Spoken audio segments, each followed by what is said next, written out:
Hey guys, it's Minty here, and today I actually have to talk to you about something really important. I can't put it off anymore. What I have to talk to you about is...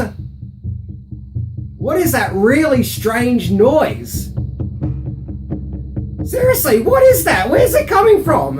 I'm gonna check this out! Right, to find out what that noise is. Excuse me, Robocop. Where is it coming from? What is making that strange noise? What could it possibly be? It's definitely coming down from this part of the house. Haha! It's coming from the video store.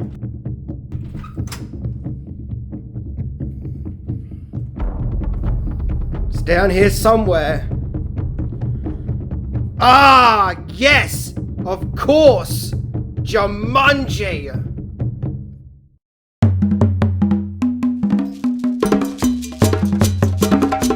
We all know the classic fantasy movie Jumanji. Released in 1995, it tells the story of young siblings Judy and Peter, who find a mysterious board game called Jumanji in their new home. And when they play it, they free Alan Parrish, a middle-aged man who played the game as a boy and has been stuck in the sinister world of Jumanji ever since. But Alan isn't the only thing to come out of the game, as Jumanji unleashes a heap of nasty little surprises, which leads to big catastrophes, and causes complete and total havoc and chaos. And the only way to put things right is to complete the game.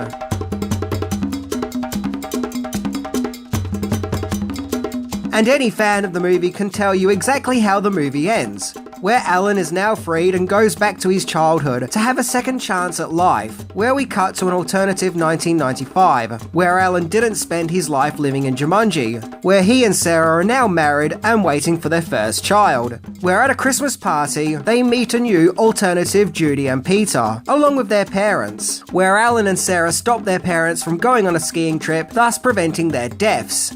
However, in the movie's storybook, there is a scene where Alan gifts Judy and Peter some shoes, ones that he made at the Paris Shoe Company. But these aren't any old sneakers. These are Jumanji sneakers. Isn't that a weird thing to do? I mean, what does this mean? And this got me thinking, what about the lost version of Jumanji? The one that we've never seen with many surprises in store. So today we are going to be exploring the version of Jumanji that you've never seen. The one with the mysterious Jumanji shoes. So let's get ready to roll the dice and hope for the best as we check it out.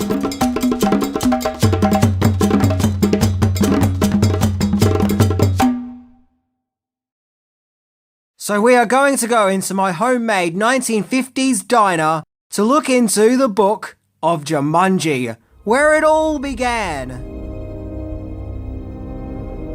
Jumanji is indeed based on a children's storybook of the same name. It was published in 1981, 14 years before the movie's release, and it was the creation of American author and illustrator Chris Van Allsburg. Interestingly, a few years later in 1985, he would also create the children's book The Polar Express. The idea of Jumanji came to him thanks to a vision he had of wild animals in a living room. He combined this to the theory of board games, as he felt that board games required children to use a lot of imagination, especially considering really they're just moving on squares. But what if there was a board game that didn't require any imagination? One where all the fantastical stuff the board game promises comes to life as you play the game. And thus, what if it was a jungle board game with many jungle animals roaming around an otherwise normal home? Allsburg also illustrated the book himself, and I feel like this picture of the monkeys in the kitchen is the most famous illustration in the book and has become iconic. You know, the sort of go-to visual when people talk about the book. Allsburg used the name Jumanji because it sounded exotic and jungle-like, where in actual fact it's a Zulu word for many effects. As for the story itself, well, it's actually quite different to the movie. There is no Alan Parrish, or Sarah Whittle, nor does the story start in the 60s with a cut to the present day. Nope, none of that. The story does feature Judy and Peter, but they aren't orphans living with their auntie, but kids who are stuck at home as their parents attend the opera, and instruct the kids to keep the house clean as they will be bringing friends back home with them. After playing with their toys, Peter and Judy walk to a nearby park where they find the board game Jumanji. The game has a note on it which is written in children's writing, saying, quote, "Free game, fun for some, but not for all. P.S. Read the instructions carefully," end quote. Judy is excited about playing the game, but Peter can't really be bothered as he thinks it looks boring. So they go home to play it, and the game doesn't look like an ancient wooden game with sentient game pieces that move by themselves as seen in the movie, but it looks just like a regular board game. And Jumanji isn't the name of the world of the board game, but the place you reach when completing the game, which is described as a city of golden buildings and towers. And when you complete the game, you have to say the word Jumanji. The two kids play and unleash a lion into their home. I would say that that's not cool, but I would be lion.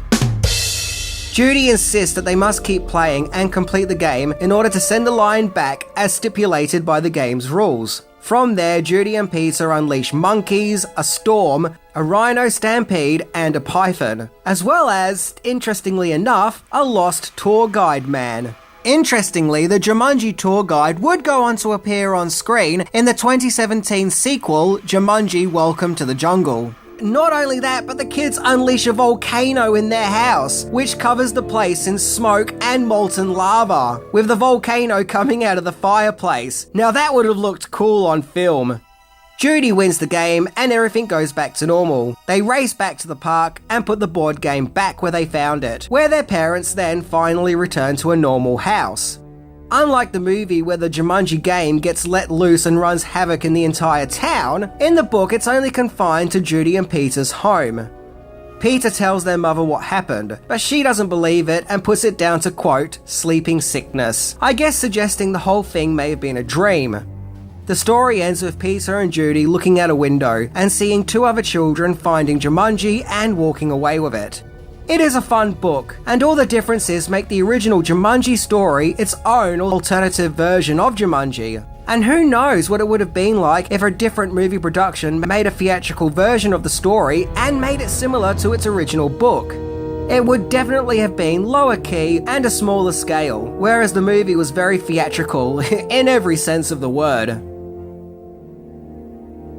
So now that we've been to the 1950s diner to explore the Jumanji book, let's go to the 1980s video store to explore the Jumanji movie.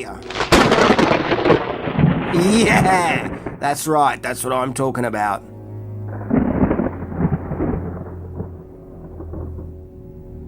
The Jumanji book was very successful and won many accolades and praises, so it would seem a matter of time till a movie adaptation ensued. But originally it was producer Peter Guber who was helming a Jumanji movie. Guber had produced many successful movies, especially at that time, with the likes of An American Werewolf in London, Flashdance, The Color Purple, Inner Space, Rain Man, Batman, and Tango and Cash, to name but just a few. He met up with the story's author, Chris Van Allsburg, to work on a movie version of his book, and Allsburg even wrote an early script. However, TriStar Pictures ended up taking over the production, and Peter Guber was gone and replaced with a new production team at TriStar. It was felt that the time was right to make a movie based on Jumanji thanks to Jurassic Park, which introduced new techniques for bringing CGI animals and creatures to life on the big screen.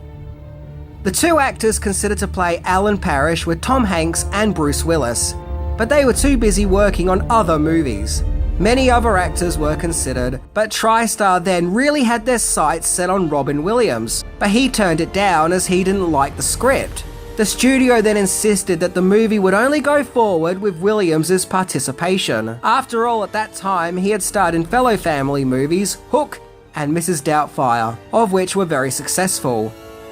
Now at this stage of the production, Honey, I Shrunk the Kids and Rocketeer director Joe Johnston was hired as director, and he had rewrites made to the script by Die Hard with a Vengeance writer Jonathan Hensley, as well as fellow writers Greg Taylor and Jim Stein. And so then forth, because of this, Williams really liked the rewrites and was happy to star in the movie, so it was go time for the production. But this still caused more problems, as director Joe Johnston wasn't too keen on working with Robin Williams. I mean, not because he didn't like him or anything. I mean, I don't know, maybe he didn't. No. But because of Williams' reputation of improvising, fearing Williams wouldn't follow the tightly structured script. However, a compromise was met, in which when Williams was filming his scenes, particularly scenes with Bonnie Hunt, who played Sarah, there would be 2 takes, one in which the actors followed the script, and one with them improvising. So who knows which scenes in the movie involving Williams were script-based and which ones were him improvising. I like to think the production got the best of both worlds, and picked whatever take worked the best in the movie, and which one was funnier. So yes, we very nearly could have had a Jumanji without Williams had things turned out slightly different, which in hindsight just feels wrong, as he is the heart and soul of the movie. Judy actress Kirsten Dunst may also not have been in the movie too, as originally Scarlett Johansson read for the part, but ultimately she didn't get it. The movie shoot would take place at New England, New Hampshire, as well as Vancouver, British Columbia. But with scenes being filmed based on the script and alternative ones being ad-libbed, what would survive and what would end up on the cutting room floor?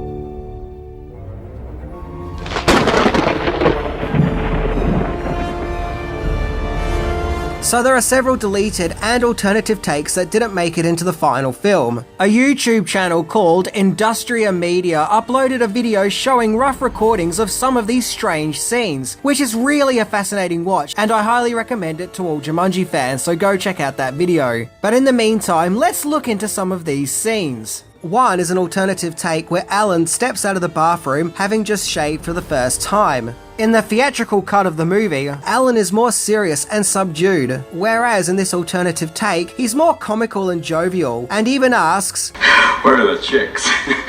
Look, maybe I'm wrong, but I can't help but feel like this is one of the alternative takes where Williams was improvising. The final cut is better, as it shows the seriousness of the situation, and the tragedy that Alan has spent his entire life in this ferocious, terrifying game. There's more deleted material of Williams in the kitchen, eating food, talking about getting into show business, and watching TV till, quote, his eyes bug out. He's also really upset that Top Cat isn't a thing anymore. However, this more comical version of Alan then suddenly takes a really dark turn when Peter uses his reverse psychology of "it's okay to be afraid," as we see in the film, which causes Alan to go into a really bizarre screaming rant. It's okay to be afraid. I'm Alan Schuyler Parrish. I'm not afraid of anything. You understand that? I'm a Parrish. My great-grandfather Angus led a cavalry charge uphill at Chickamauga. It just feels so weird and out of character, and kind of makes Alan come across as unlikable, like he just rambles. And my father personally survived 3 hostile takeovers. Parishes do not know the meaning of the word fear. Okay?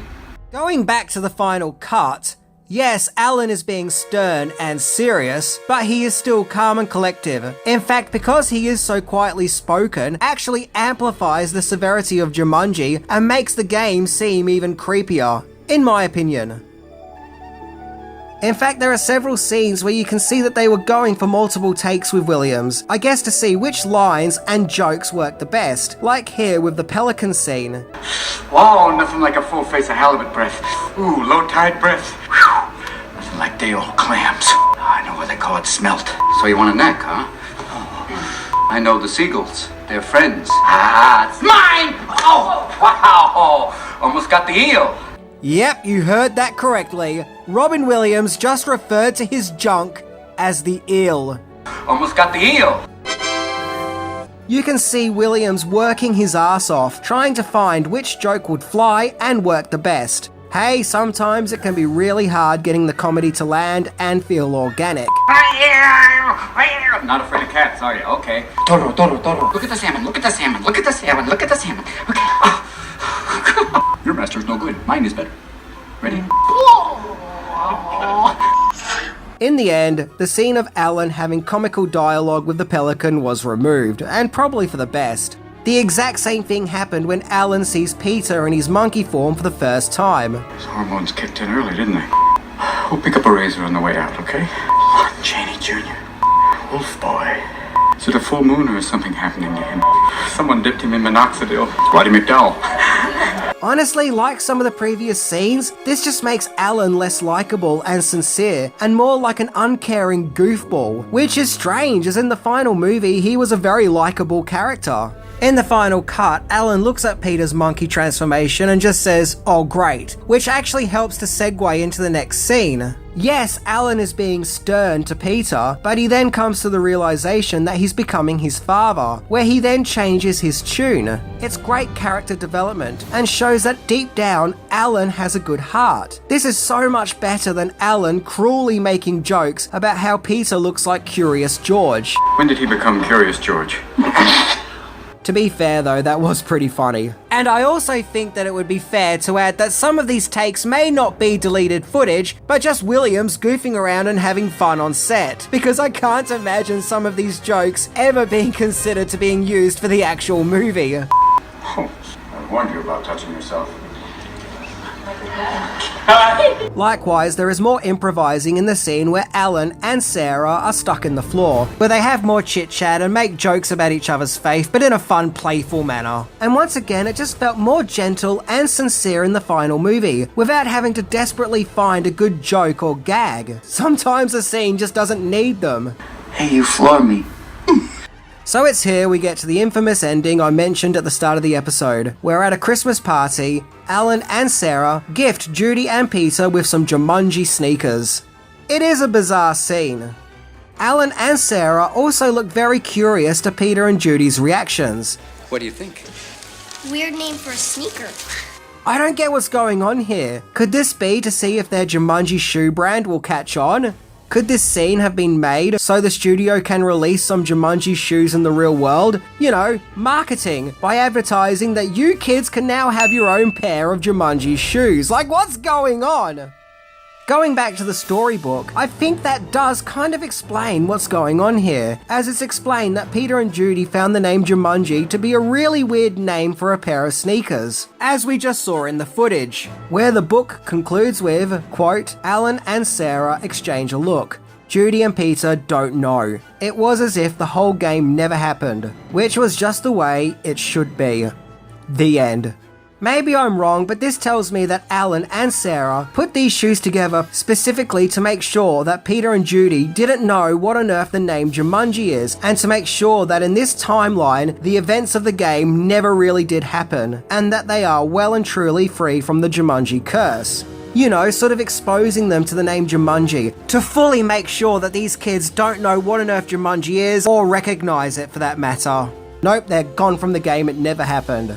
That's why, when Alan hands the kids the presents, he insists that they can open them right now. Hey, you can open them right now. Basically, it was Alan and Sarah's way of making sure the game was long gone and that these kids knew nothing about Jumanji. Which is an interesting idea and does make sense on paper, but I think on screen it just gets a little lost in translation.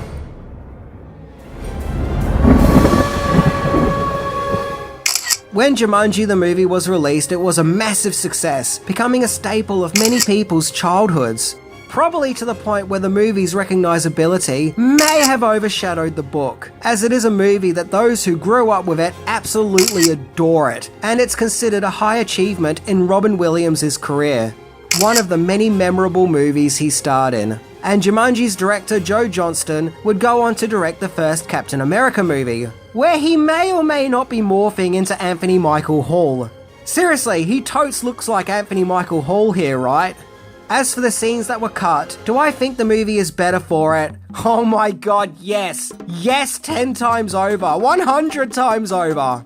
These more, how can I put it, screaming for laughs takes on the movie would have made the movie lose its heart and sincerity, and it would have made Alan look like kind of a jerk, one who's desperate to be telling jokes all the time. Now, I think Robin Williams was a wonderfully funny man, but not all movie roles have to be laugh-out-loud comical. Had Alan been making jokes left, right and centre, then that would have taken the severity and suspense away from the movie.